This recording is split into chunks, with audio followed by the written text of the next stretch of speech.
कि मुस्लिमों ने पहले जेडीयू का साथ छोड़ा या अब जेडीयू मुस्लिमों का साथ छोड़ रही है, क्योंकि वक्फ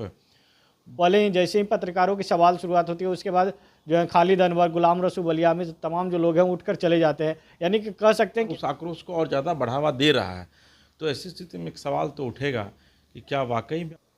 नमस्कार, मैं एस के राजीव और इस वक्त एक बड़ी खबर लेकर हम आपके समक्ष हाजिर हुए हैं। और दरअसल में जेडीयू खुद को मुस्लिमों के लिए सबसे ज़्यादा काम करने वाली, मुस्लिमों की हिमायती खुद को बताती रही है। लेकिन एक बड़ा सवाल अब बिहार की राजनीति के साथ साथ देश की सियासत में गूंजने लगा है या फिर उठने लगा है कि मुस्लिमों ने पहले जेडीयू का साथ छोड़ा या अब जेडीयू मुस्लिमों का साथ छोड़ रही है, क्योंकि वक्फ बोर्ड बिल जो अभी फ़िलहाल लोकसभा और राज्यसभा से पास किया गया है, उसके बाद से बिहार में जो अल्पसंख्यक हैं उनके मन में जेडीयू को लेकर के एक दूसरे तरह की फीलिंग्स आ गई है और विपक्ष उसमें हवा भरने का काम कर रहा है। और अब से थोड़ी देर पहले तेजस्वी यादव ने यह कहा कि बिहार में अगर उनकी सरकार बनती है तो वक्फ बोर्ड संशोधन बिल को वो लागू नहीं होने देंगे।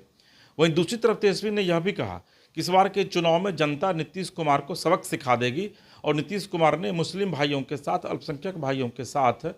धोखा किया है। वहीं दूसरी तरफ जेडीयू की तरफ से भी आज प्रेस कॉन्फ्रेंस किया गया अल्पसंख्यक की तरफ से, अल्पसंख्यक मोर्चा की तरफ से, और उसमें यह कहा गया कि मुस्लिमों को डरने की कोई आवश्यकता नहीं, बल्कि विपक्ष मुस्लिमों को डरा रहा है। दरअसल में इस बिल को अगर पूरा मुस्लिम भाई पढ़ लेंगे तो वो समझ जाएंगे कि वाकई में नरेंद्र मोदी ने ऐतिहासिक काम किया है मुस्लिम भाइयों के लिए। लेकिन सबके बीच एक बड़ा सवाल जरूर यह है कि क्या वाकई में जिस तरीके से छोटे छोटे ही नेता सही लेकिन जेडीयू का दामन छोड़ रहे हैं, क्या आने वाले दिनों में जेडीयू के लिए एक परेशानी का सबब बन सकता है। और हमारे साथ बात करने के लिए हमारे सहयोगी हैं विवेक, हम उनसे बात करेंगे, समझने की कोशिश करेंगे। विवेक,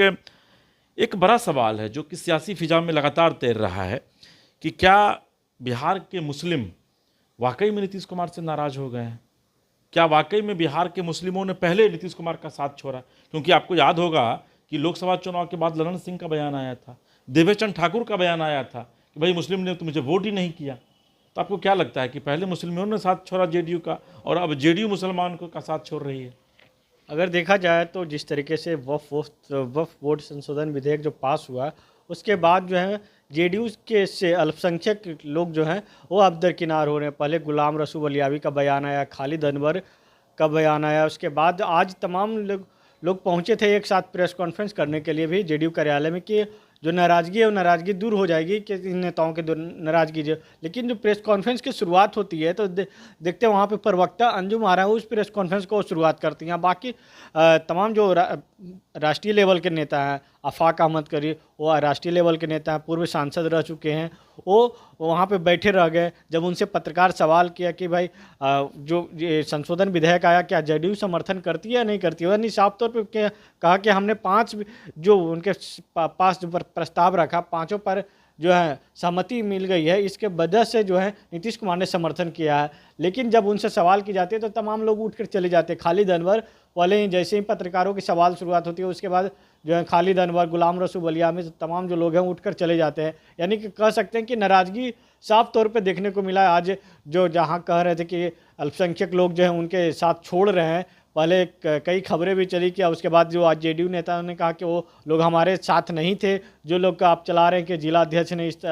इस्तीफा दिया तो प्रदेश सचिव ने इस्तीफा दिया, तो वो लोग हमारे साथ शुरू से थे ही नहीं। वक्फ संशोधन विधेयक से उन लोगों को कोई लेना देना नहीं है, वो सिर्फ विपक्ष जो है राजनीतिक प्रोपेगेंडा फैला रही है, लेकिन कुछ होने वाला नहीं। लेकिन आज जिस तरीके से प्रेस कॉन्फ्रेंस हुआ, प्रेस कॉन्फ्रेंस में दिखता जागता उदाहरण देखने को मिल गया कि जेडीयू में जो है नाराज़गी की जो शुरुआत है वो शुरुआत हो चुकी है। तमाम लोग प्रेस कॉन्फ्रेंस कर रहे थे, प्रेस कॉन्फ्रेंस से ही अचानक जब सवाल पूछे जाते हैं तो उसके बाद उठकर सभी लोग चले जाते, एक भी सवाल का जवाब नहीं देते। तो कह सकते हैं कि अब जो है नीतीश कुमार का साथ जो है मुस्लिम लोग छोड़ रहे हैं, क्योंकि अब नीतीश कुमार की अगर देखा जाए तो जेडीयू में चल भी नहीं रहा है, क्योंकि अभी नीतीश कुमार बिहार में और नीतीश कुमार का अभी जिस तरीके से जो बॉडी लैंग्वेज देखते हैं, ऐसे में तमाम जो नेता उनको समझाते हैं उसके बाद भी उनका जो बिहेवियर वो चेंज नहीं हो पाता है। खुद जब पिछले दिनों जब आए हुए थे गृह मंत्री अमित शाह, उस समय जो विजय चौधरी हैं उनको देख रहे थे कि क्या बोलने वाले हैं। मतलब कि समझिए कि हम यहाँ पे यहाँ पे जो हम लोग डिस्कशन कर रहे हैं तो हम क्या शब्द बोलने वाले हैं इस पे आपकी पैनी नज़र है। तो विजय चौधरी वहाँ पे नीतीश कुमार के पैनी नज़र रखे हुए थे कि क्या नीतीश कुमार बोलेंगे, लेकिन वहाँ पे जब नीतीश कुमार का जो बॉडी लैंग्वेज होता है एक महिला को जिस तरीके से वो कहते हैं, उसके बाद जो सामने आ जाता है, उसके बाद जो अब जो है बिल जो पास हुआ, बिल पास होने के बाद जेडीयू की ओर से अगर देखा जाए तो न तो उस बिल का समर्थन तो केंद्रीय नेताओं लोगों ने किया, लेकिन नीतीश कुमार का ट्विटर हैंडल से एक ट्वीट भी नहीं आया कि हम इस बिल के समर्थन में हैं या नहीं। तो ये सवाल असल में जो महत्वपूर्ण बात है वह यह है कि 2005 में जब नीतीश कुमार बिहार की सत्ता में काबिज हुए थे तो उसके बाद बिहार में अल्पसंख्यक बिरादरी के लिए नीतीश कुमार ने कई ऐसे काम किए और ये चीज़ अल्पसंख्यक समुदाय मानता भी है कि नीतीश कुमार ने काम किया। लेकिन इस वक्फ बोर्ड जो संशोधन जो बिल है, इस बिल के बाद लगातार जो अल्पसंख्यक बिरादरी के लोग हैं उनके भीतर एक आक्रोश है और विपक्ष लगातार उस आक्रोश को और ज़्यादा बढ़ावा दे रहा है। तो ऐसी स्थिति में एक सवाल तो उठेगा कि क्या वाकई में आने वाले दिनों में बिहार के अल्पसंख्यक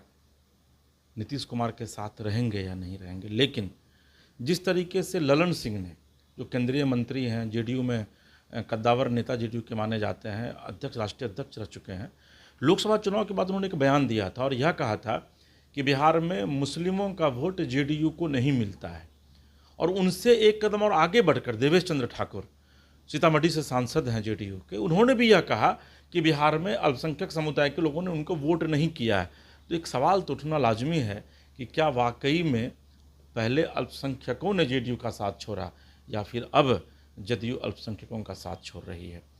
फिलहाल आपको हमारा ये कार्यक्रम कैसा लगा, आप कमेंट बॉक्स में जाकर कमेंट कीजिए। हमारे चैनल न्यूज़ 22 स्कोप स्टेट को सब्सक्राइब कीजिए, लाइक कीजिए, शेयर कीजिए और तब तक के लिए अपने सहयोगी कैमरा पर्सन हीरा के साथ इसके राजीव को दीजिए इजाज़त और आप देखते रहिए न्यूज़ बाय स्कोप। नमस्कार।